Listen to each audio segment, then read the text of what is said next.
తొలి వార్త ప్రజల కోసం ప్రజల పక్షం వార్తలు చదువుతుంది మీ సుమలత. 2006లో వాళ్ళకు పట్టాలు ఇచ్చినాయి. ఆ పట్టాలు ఇచ్చిన దాంట్లో వాళ్ళు ఎవరైతే బీపీఎల్ అంటే బిలో పవర్ ఉన్న వ్యక్తులకు ఇవ్వడం జరిగింది.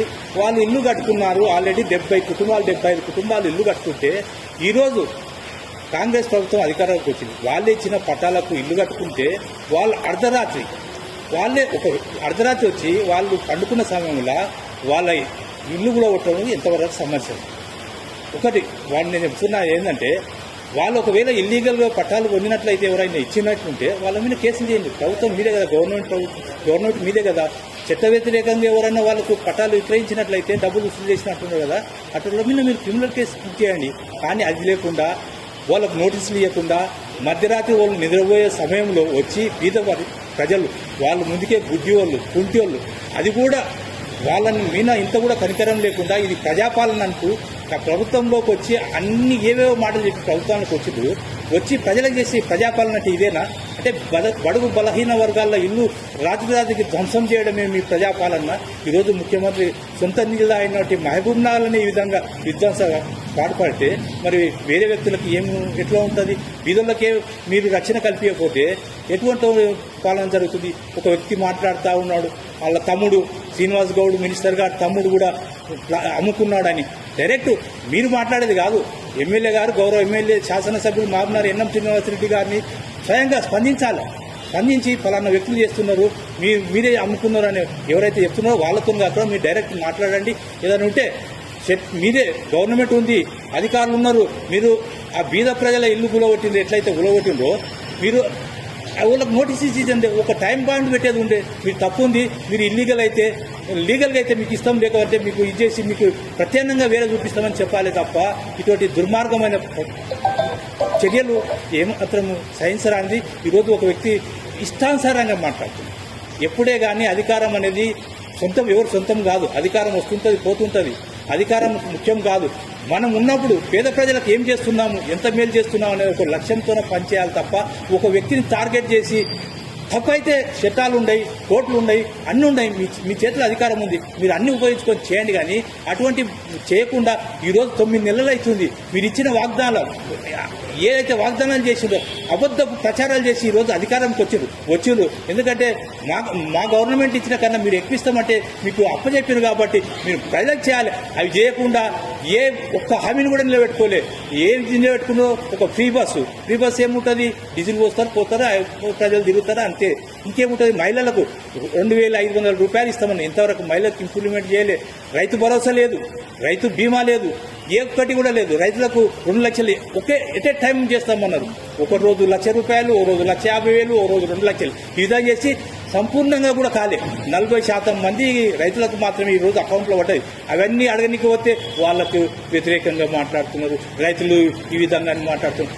మా ప్రభుత్వం కేసీఆర్ గారు ఉన్నప్పుడు, తెలంగాణ రాష్ట్రం వచ్చినప్పుడు పంట బీమా 2 సార్లు ఎట్ ఏ టైంలో వాళ్ళకి ఏ టైంలో పంటకు ఇవ్వాలో ఆ టైంలో పంట సాగు పెట్టుబడి కావాలి కాబట్టి ఆ టైంలో ఇచ్చిండు.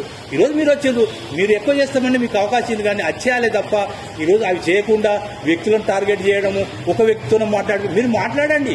మీరు ఏమైనా చేసిండ్రు? 9 నెలలు వచ్చిండ్రు, 9 నెలలు అయింది. ఎక్కడైనా ఏమైనా అభివృద్ధి పనులు జరిగినాయా? మీరందరూ మీ మీడియా సమక్షంలో నేను చెప్తున్నా, ఎక్కడైనా ఏదైనా చేసిర్రా? మీరు ఏమైనా చేసినామంటే ఫలానా పని చేసినామని మీరు చెప్పండి, దానికి మేము సంతోషిస్తాం. మా సహకారం కావాలంటే కూడా మేము ఇస్తాం. కానీ ఇటువంటివైన అభూత కల్పాలు మాట్లాడి ఏదో ఘటం గట్టి అనే మాట మాట్లాడడం తప్పు. ప్రతిసారి ప్రజలు కూడా సౌమ్యులు అంతా గమనిస్తున్నారు. మా 70 సంవత్సరాలు కాంగ్రెస్ పార్టీ, టీడీపీ ఇవన్నీ పార్టీల అధికారం నుండి మహబూబ్ నగర్ ప్రజలను పట్టించుకోకుండా వలసల జిల్లా, పేద జిల్లా అనే నానులు ఉండే ఈరోజు తెలంగాణ రాష్ట్రం వచ్చినాక వలసలు ఆగిపోయినాయి. ఈరోజు ఎక్కడెక్కడ చెరువులు పునరుద్ధరించి చెరువులను బాగు చేసి ఈరోజు చెరువులు మిషన్ కాగితే చెరువులు నింపి ఈరోజు 2 పంటలు వ్యవసాయం చేస్తే మన దేశంలోనే అగ్రగామిగా పంటలు పండించిన ఏకైక రాష్ట్రం మన తెలంగాణ రాష్ట్రం అని సందర్భంగా తెలియజేస్తున్నా. ఎందుకు వచ్చింది? ఈరోజు మన కేసీఆర్ ఉద్యమ నాయకుడు, మన ప్రజలు ఏమి ఇబ్బందులు పడుతున్నారు. ఉద్యమ సమయంలో అన్ని జిల్లాలు అన్ని తిరిగి ఎక్కడెక్కడ ఏం చేస్తే బాగుంటుందని ఒక మంచి సంకల్పంతో ఈరోజు ఈ పని చేస్తే సరే ప్రజలు ఆయన కన్నా ఇంకా ఎక్కువ చేస్తారని మీకు అవకాశం ఇస్తే అవకాశాన్ని ఉపయోగించి మీరు మంచి చేయాలి తప్ప ఒక జవాబుదారీతనం ఉండాలి. కానీ మేము ఎట్లా అంటే ఎట్లా మాట్లాడుతుంది, ప్రభుత్వం ఉంది, ప్రభుత్వాలు అనేటివి ఎప్పటికీ సహజం కాదు. ఇంకో ఉంటే 5 సంవత్సరాలు ఉంటారు, మళ్ళీ వేరే ప్రభుత్వాలు వస్తాయి. ఇది ఎవరి సొంతం కాదు. ప్రభుత్వం ఉన్నప్పుడు మనకు ప్రజలు అవకాశం ఇచ్చారు, మనం ఏం చేయాలి, ప్రజల కొరకు ఏం చేయాలని ఒక ఆలోచన చేయాలి, ఒక తపనతో చేయాలి. కానీ వ్యక్తులను విమర్శించడము ఆ కాలక్రమేణా ఈ మహబూబ్నగర్లో ఉన్న దుర్గతే అంత, ఈ మహబూబ్నగర్లో ఉన్న చీడపూగే ఇంత ఎక్కడ లేదు. మహబూబ్నగర్నే ఇటువంటి సంస్కృతి ఉంది. ఈ సంస్కృతి సంప్రదాయాలకు మనము ముగింపు పలకాల్సిన అవసరం ఎంతైంది. ప్రజలు కూడా చాలా తెలివిపరులు, ప్రజలు తెలివిపరులు కాదు అని అనుకోకండి. ప్రజలు చాలా తెలివిపరులు, అన్ని గమనిస్తున్నారు. ఎందుకంటే ప్రజలు కూడా ముందుకు రావాలి. గతంలో ఎవరేం చేసిండ్రు, ఈ 10 సంవత్సరంలో శ్రీనివాస్ గౌడ్ గారు ఏం చేసిండ్రు, నేను చైర్మన్గా ఉన్నప్పుడు కూడా మహబూబ్నగర్ పట్టణాన్ని ఏ విధంగా అభివృద్ధి చేసిన, ఎక్కడ కూడా ఎలాంటి సంఘటనలు లేకుండా మంచి పరిపాలన అందించిన ఘనత మాది. మీరు చేయండి, చేస్తే మీకు సహకరిస్తాం. మా తరఫున మీరు ఎంతైతే ఇటువంటి అరాచకాలు సృష్టించి మంది మీద నెట్టేయడం ఇది మంచి పద్ధతి కాదు. బీద ప్రజలు ఉన్నారు. ఇప్పటికైనా గౌరవ ఎమ్మెల్యే గారికి నేను కోరేది ఒకటే, మీరు ఎమ్మెల్యేగా ఉన్నారు, మీరు గవర్నమెంట్ ఉంది. ఇప్పుడు ఏదైతే ఇందిరమ్మ ఇళ్ళని 5 లక్షల స్కీము, ఎస్సీ ఎస్టీలకు 6 లక్షలు ఏదైతే స్కీమ్ ఉందో, ఎక్కడైతే కూలగొట్టిందో ఆ కూలిపోయిన నిర్వాసితులకు, వాళ్ళు బీద ప్రజలు, వికలాంగులు, అందులు, వాళ్లకు మీరు తగిన న్యాయం చేస్తారని మీ ద్వారా నేను ఎమ్మెల్యే గారికి దృష్టి తీసుకుపోతూ ఈ అవకాశం ఇచ్చినందుకు అందరికీ మహబూబ్నగర్ పట్టణ ప్రజలందరికీ కూడా మరొకసారి ఈ విషయంలో అందరూ ఆలోచించుకోవాల్సిందిగా నేను విజ్ఞప్తి చేస్తున్నా. ఇది మంచి పద్ధతి కాదు. వినోద్ గారు ఏదైతే మాట్లాడుతున్నారో అది ఏకవచనంగా మాట్లాడుతుందో అది మంచి పద్ధతి కాదు. ఎవరైనా అధికారం వస్తుంది పోతే అధికారం శాశ్వతం కాదు. కాబట్టి మనం మహబూబ్నగర్ పట్టణకు మీ వద్దు కూడా సహకారాలు అందించి ప్రజలకు మేలుగోలే అవకాశం కల్పించాల్సిందిగా మీ అందరినీ మహబూబ్నగర్ పట్టణ ప్రజల తరఫున నేను ఈ విధంగా వేడుకుంటున్నాను. Thank you. మీడియా సమావేశానికి ఇచ్చేసినటువంటి బీఆర్ఎస్ పార్టీ నాయకులకు అందరికీ, అదేవిధంగా మీడియా మిత్రులకు ఉద్యమబంధాలు తెలియజేస్తా ఉంది. ఈరోజు క్రిస్టియన్పల్లిలోని ఆదర్శ కాలనీలోని 523వ సర్వే నెంబర్లో ఉన్నటువంటి ప్లాట్లు కానీ ఇండ్లు కానీ ఈరోజు బీఆర్ఎస్ ప్రభుత్వం ఎక్కడ కూడా ప్లాట్లు ఇవ్వలేదు. నీకు 2006లో కాంగ్రెస్ ప్రభుత్వం ఉన్నది. కాంగ్రెస్ ప్రభుత్వము ప్లాట్లు ఇచ్చి, కానీ ఈరోజు ఇక్కడ ఉన్న నాయకులు ఒక న్యాయవాదిగా పనిచేసి 2 సార్లు న్యాయవాదిగా పనిచేసినటువంటి నాయకుడు ఈరోజు ప్రతి విషయంలో ఒక మాజీ మంత్రిని కానీ వాళ్ళ తమ్ముని కానీ టార్గెట్ చేసి మాట్లాడుతూ ఉన్నాం. ఒకటి చెప్తా ఉన్నా వినోద్కు ఈ మీడియా ద్వారా, నిజంగానే నీవు సిగ్గు శరం అనేది ఉంటే నిజంగానే మంత్రి గారి గ్యాంగ్ కానీ మంత్రి గారి తమ్ముని గ్యాంగ్ కానీ ఈరోజు ప్లాట్లు అమ్ముకున్నారని చెప్తున్నావు. ప్రభుత్వం మీది, కానూలు ప్రకారం వెళ్ళండి, మేము కూడా స్వాగతిస్తాం. నిజంగానే అక్కడ అన్యాయం జరిగి పేద ప్రజలను మోసం చేసి ప్లాట్లు అమ్మినరు అనేది మేము కూడా స్వాగతిస్తాం. కానీ ఏది లేకుండా మీరు చేసిన తప్పులు కప్పిపుచ్చుకోవడానికి ఈరోజు మంత్రిని కానీ మంత్రి తమ్ముడిని కానీ టార్గెట్ చేసిన మాట్లాడడం సరికాదు. దయచేసి చెప్తా ఉన్నాం. ఈరోజు అక్కడున్న ఎస్సీలు, ఎస్టీలు, వికలాంగులు, అందులు కనీసం మానవత దృక్పథం లేకుండా అర్ధరాత్రి ఎవరిని వండుకుంటారు? అర్ధరాత్రి ఎవరి మీద దాడి చేస్తారు? ఒక తీవ్రవాది, ఒక దేశద్రోహి వాళ్ళ మీద ఆ టైంలో వాళ్ళ మీద దాడి చేస్తారు. కానీ వాళ్ళు పాపము రోజు భిక్షాటన చేసుకొని గతంలో ఉన్న ప్రభుత్వం ఈ 500 పింఛన్తోని బతకలేరనే ఉద్దేశంతోనే వాళ్లకు 4000 పింఛన్ చేసి వాళ్ళ జీవితాలు వాళ్ళు బతికేటట్లు, వాళ్ళ తిండి వాళ్ళు తినేటట్లు ఎవరి మీద ఆధారపడకుండా బతకాలనే ఉద్దేశంతో గతంలో ప్రభుత్వము 4000 రూపాయలతోని పింఛన్ ఇస్తా ఉన్నది. వాళ్ళ పుట్టజీవనం గడుస్తూ ఉన్నది.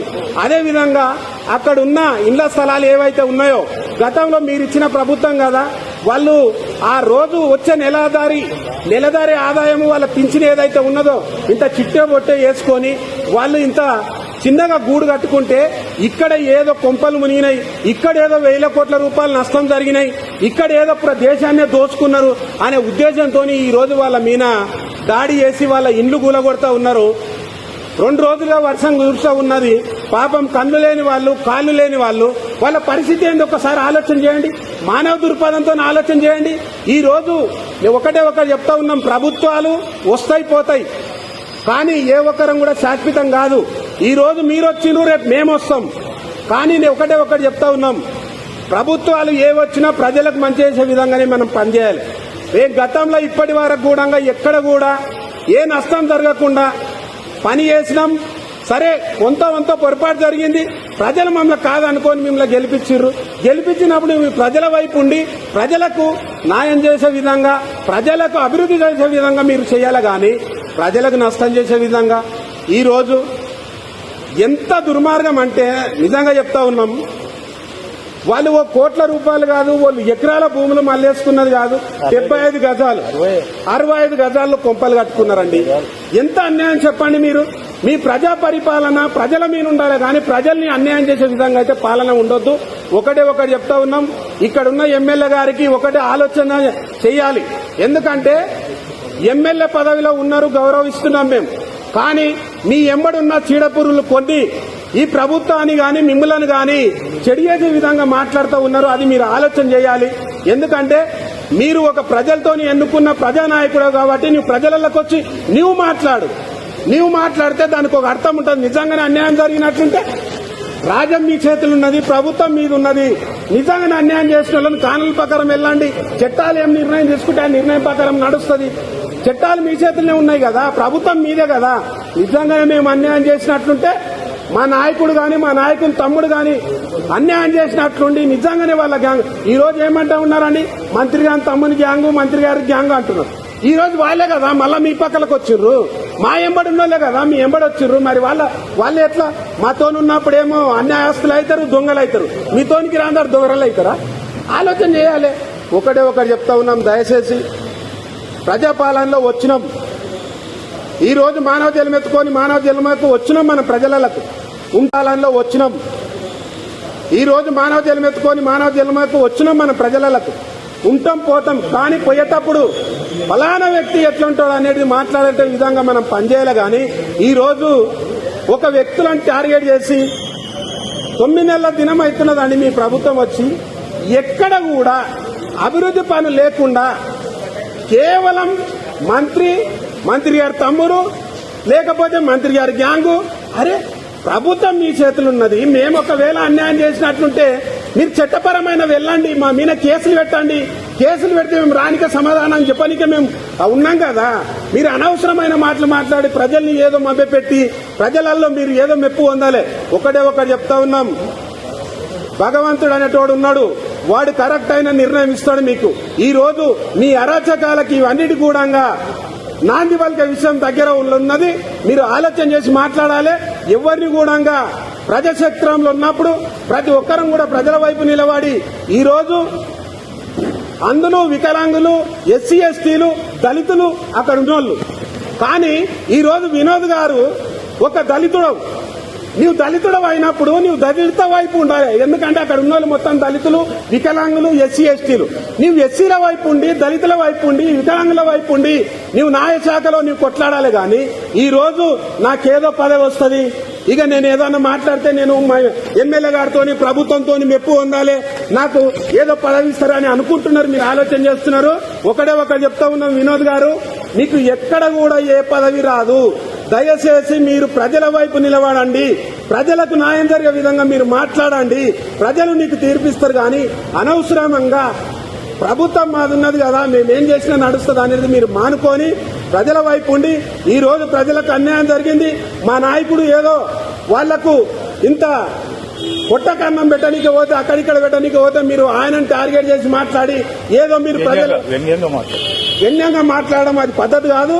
ఒకటే చెప్తా ఉన్నాం, ఎక్కడ కూడా మేము ఒకవేళ తప్పు చేసినట్లుంటే మా నాయకుడు గాని, మా నాయకుని తమ్ముడు గాని, మా నాయకులు బీఆర్ఎస్ పార్టీలో ఉన్న నాయకులు ఎవరు తప్పు చేసినా కూడా మేము బరాబర్ జవాబు చెప్పనీకున్నాం. మీకు దమ్ముంటే మీరు కానూలు ప్రకారం పోండి, మేము వాళ్ళకి జవాబు తీరుగా మేము చెప్తాం. కానీ అనవసరమైన మాటలు మాట్లాడి ఒక వ్యక్తులను టార్గెట్ చేసి ఈ రోజు ఒకరొక చరిత్ర తెలుసుకోండి. ఈ రోజు మా నాయకుడు ఇక్కడ మంత్రి పదవి 10 సంవత్సరాలు ఇక్కడ పరిపాలన చేసిండు, 14 సంవత్సరాలు కేసీఆర్ తో పాటు ఉద్యమం చేసిండు. ఏమన్నా మీలాక ఆంధ్ర వలస పాలకుల పక్కన చేరి రాష్ట్రం వచ్చేటప్పుడు రాష్ట్రానికి అడ్డంకుగా నిలబడ్డామా మేము? మా చరిత్ర మీ చరిత్ర చూసుకోండి ఒకసారి. అనవసరమైన మాటలు ఎందుకు మాట్లాడతారు? నేను ఒకటి చెప్తా ఉన్నా, చరిత్రల కాడికి పోతే చాలా ఉన్నాయి, చరిత్ర వద్దు. మేము ఒకటి చెప్తా ఉన్నాం. 2001 ఇప్పటి వరకు పార్టీకి రాష్ట్రానికి అన్నిటి కట్టుబడి ఉన్నాం. ప్రజలు, రాష్ట్రంలో ఉన్న ప్రజలే మా ధ్యేయంగా మేము పనిచేస్తూ ఉన్నాం. మేం గాని మా నాయకుడు గాని అక్కడ నష్టం జరిగింది, పోయిండు, పలకరించిండు, అరే ఇంత మానవత్వం లేకుండా ఎట్లా చేస్తారని మాట్లాడాడు. అది కూడా మీరు తప్పు పట్టుకొని మళ్ళా వాళ్ళ తమ్ముని మీద మీరు పెట్టడం ఇది పద్ధతి కాదు. మీరు పద్ధతి మార్చుకున్నాలే. మార్చుకోకపోతే ఇది ఒకటి ఆరంభం మాత్రమే. చెప్తా ఉన్నాం, పెద్ద ఎత్తున ఉద్యమం చేస్తాం. ఉద్యమానికి ఉన్న ప్రజలు కూడా మొత్తం కూడా తీసుకొని మీకు ఏం చేయాలని అవన్నీ కూడా చేస్తామని కోరుకుంటాం. ఈరోజు దళిత బంధు అనే పేరు మీద మా మంత్రి గారు ఈ కాన్ఫరెన్స్ లో 1000 మందికి అప్లై చేసినాం. ఆల్రెడీ ఆన్లైన్ చేసినాం. ఆల్రెడీ కలెక్టర్ అకౌంట్ లో డబ్బులున్నాయి. నిజంగానే వినోద్ గారికి దమ్ముంటే ఆ దళితులకు ఏదైతే 1000 చేసినామో ఆ 1000 రావాలని కొట్లాడు. దానికి ఒక అర్థం ఉన్నది. దళిత బంధు 1000 ఉన్నాయి కదా, 1000 వచ్చేటట్లు నువ్వు కొట్లాడండి. దానికి మేము కూడా సహకరిస్తాం. కానీ ఈ రోజు అనవసరమైన మాటలు మాట్లాడొద్దని దయచేసి వినోద్ గారికి విజ్ఞప్తి చేస్తా ఉన్నాం. వచ్చేసినటువంటి మా బీఆర్ఎస్ ముఖ్య నాయకులకు, అదేవిధంగా మీడియా మిత్రులకు అందరూ కూడా నమస్కారం తెలియజేస్తూ, మొన్న జరిగినటువంటి సంఘటన ఆదర్శ నగర్ 523 సర్వే నెంబర్లో చాలా దుర్ఘటమైన, చాలా ఘోరమైన పరిస్థితి. మరి ఇలాంటి పరిస్థితిని మా నాయకుడు, మా మాజీ మంత్రి శ్రీనివాస్ గౌడ్ గారు ప్రజలు రోడ్లో పడితే అర్ధరాత్రి కూలగొట్టి రోడ్లో పడితే వాళ్ళని ఆదుకోవడం తప్ప, మా నాయకుడు గతంలో తెలంగాణ రాష్ట్రం సాధన కోసము, అదేవిధంగా ఆయన 14 ఏళ్ళు కష్టపడి ఆయన ఉద్యోగ సాక్రిఫై చేసి 10 సంవత్సరాలు మన మహబూబ్నగర్ అనేక రకాలుగా అభివృద్ధి చేసి ఈరోజు ఆ ప్రజల కోసము ఏదైతే రోడ్లో పడదో ఆదుకోవడానికి వస్తే నీవు నోటుకొచ్చినట్లు మాట్లాడి నీవు పేరు పెట్టి పిలుస్తావా? నీకు తగదు, నీ హోదా కాదు అది. నీ పేరు పెట్టి పిలవడం నీవు అనుకుంటున్నొచ్చు. బీసీ నాయకుడిని ఈ విధంగా తిరిగితే, మేము కూడా బీసీలో ఉన్నాము, బీసీ 60% ఉన్నాం మేము. కానీ బీసీ నాయకుడు పడుకొని నీకు పేరు పెట్టి పిలిచడం మాత్రం నీకు తగదు. మీరు ఆలోచించి మీరు గౌరవంగా మాట్లాడి నేర్చుకోండి.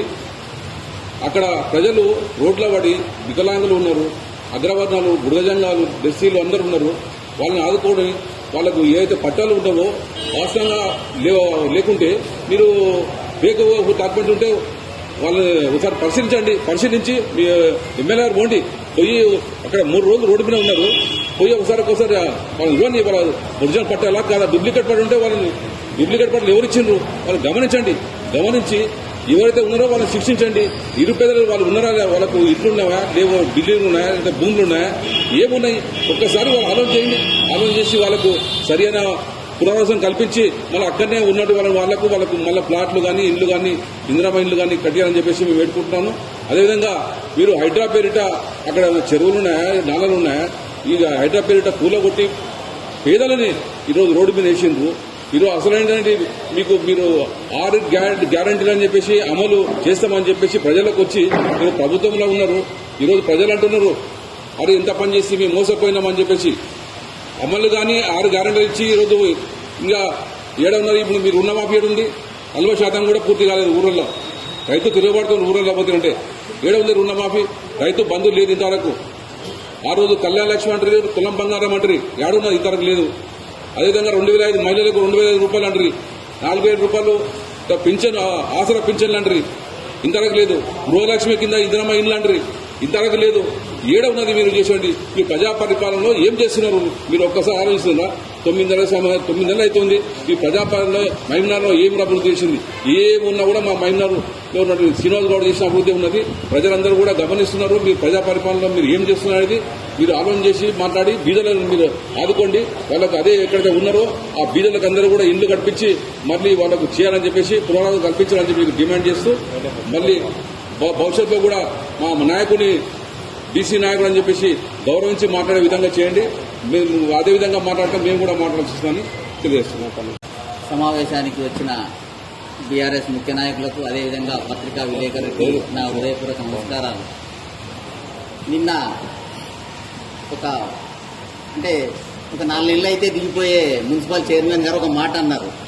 ఏమని అంటే, మేము టిఫిన్స్ తీసుకుపోయి భోజనాలు పెడితే ఇది రాజకీయం అని అంటున్నారు. మరి ఆయన రాజకీయం ఆయన చేస్తున్నాడా మేము చేస్తున్నామా తెలుస్తలేదు, ప్రజలకు తెలపాలి. అయితే టిఫిన్స్ అది మానవతా దృక్పథంతో పెట్టిన భోజనాన్ని కూడా మీరు రాజకీయం మీరు చేస్తున్నట్టు అనిపిస్తుంది మాకు. మీరు ప్రభుత్వంలో ఉన్నారు కాబట్టి మీరు దయచేసి అటువంటి వాళ్ళకి మీరు పోయి ఇచ్చిరండి. మీరు ఇస్తే మేము ఇయ్యం కదా. మీరు పోయి ఇవ్వకుండా మేము పోయి ఫోటోలు దిగుతున్నాము, అది చేస్తున్నాము, వీళ్ళు ఎంపడున్న వాళ్ళే చేస్తున్నారు అని ఒక పత్రికా సమావేశంలో చెప్పాడు. అయ్యా చైర్మన్ గారు, మీకు అధికారం ఉంది, ఎమ్మెల్యే ఉన్నారు, మీరు పోయి పెట్టండి. రోజు ఉదయం మధ్యాహ్నం రాత్రికి వాళ్ళకి పునరావాసం కల్పించండి. కానీ అనవసరమైన మాటలు మాట్లాడి ప్రజలని తప్పుదోవ పట్టిస్తున్నావు. నీవు నిన్న అన్న ఒక మాట, ఇప్పుడున్న బీఆర్ఎస్ నాయకులు ఏదో అలజడి చేస్తున్నారు. అలజడి మేము కాదు నాయన, చేసింది నీవు అలజడి చేసి కుంపటి పెట్టి పోయినవిడా మాకు అంటే గతంలో అమరేందర్ రాజు అనే ఒక మాజీ మున్సిపల్ చైర్మన్ వారికి కుంపటి పెట్టి నీవు బయటికి వెళ్ళిపోయినావు. ఒక ఎదిరేలా ఒక మా సామాజిక వర్గాన్ని ఒక వ్యక్తిని కొట్టి చనిపోయిందని చెప్పి వెళ్ళిపోయి అలజడి చేసి చేసి మమ్మల్ని ఇడిచిపెట్టి అప్పుడేమో మేము గుర్తుకొచ్చిన మంత్రి ఉన్నాడు కనుక మా ఎంబడి ఉన్నావు, మా నాయకుని అండదండలు అవసరం పడ్డాయి. ఈరోజు నీవు అవి అన్ని తీరిపోయినాయి కాబట్టి పక్క దారిన బట్టి వెళ్ళిపోయినావు. నీవు రాజకీయం చేసేది నీవు. ఇంకొకటి చిన్న విషయం ఏంటంటే, మేము బీఆర్ఎస్లో ఉన్నామని చెప్పి మా వాళ్ళ పనులు కూడా చేయడం లేదు. మా కౌన్సిలర్లకు ఏమి ఇవ్వడం జరగడం లేదు. ఎందుకు చేస్తున్నావు అనేది అడిగితే, నేను అన్ని అందరికి సమన్యాయం అని చెప్పి తిరిగినావు. ఏం చేసినావు చెప్పు. జూలై 15 తారీఖు నాడు స్టోన్ పెట్టినాం మేము, ఇంతవరకు ఓపెన్ చేస్తలేవు. దయచేసి ఇవన్నీ మాకు ఇది కాకుండా చూడండి మిస్టర్ ఆనంద్ గౌడ్ గారు. ఇక ముందుగానే ఇటువంటి జరిగితే మేమైతే ఊరుకునేది లేదు. దయచేసి మా యొక్క కౌన్సిలర్లను కానీ మా యొక్క వార్డులో కానీ విజిట్ చేసినప్పుడు కూడా మాకు తెలిసి చేయండి విజిట్. లేకపోతే చేసినా కూడా అభివృద్ధికి కార్యక్రమాల్లో కూడా మమ్మల్ని కూడా పాలు పంచుకోమని చెప్పండి. ఎందుకంటే మాకు తెలియకుండా దొంగసాటుకు వస్తున్నావు, ఓపెన్ చేసిపోతున్నావు. ఇవన్నీ ఏమిటి నీవు మాకు చెప్పేది? అలజడి నీవు సృష్టిస్తున్నావు. నీవు ఎందుకు చేస్తున్నావు అంటే, గతంలో చైర్మన్ అయినావు దొంగసాటుగా, డబ్బులు ఉన్నాయని చెప్పి నువ్వు చైర్మన్ అయినావు. మళ్ళీ నువ్వు చైర్మన్ అవుతావు అని కళలో కూడా ఊహించుకోకు. నీవు గెలవడమే చాలా కష్టము. ఇప్పుడు ప్రజాక్షేత్రంలో తేల్చుకున్నాము. దయచేసి ఇటువంటి మానుకో అని చెప్పి చైర్మన్ గారికి చెప్తున్నాను.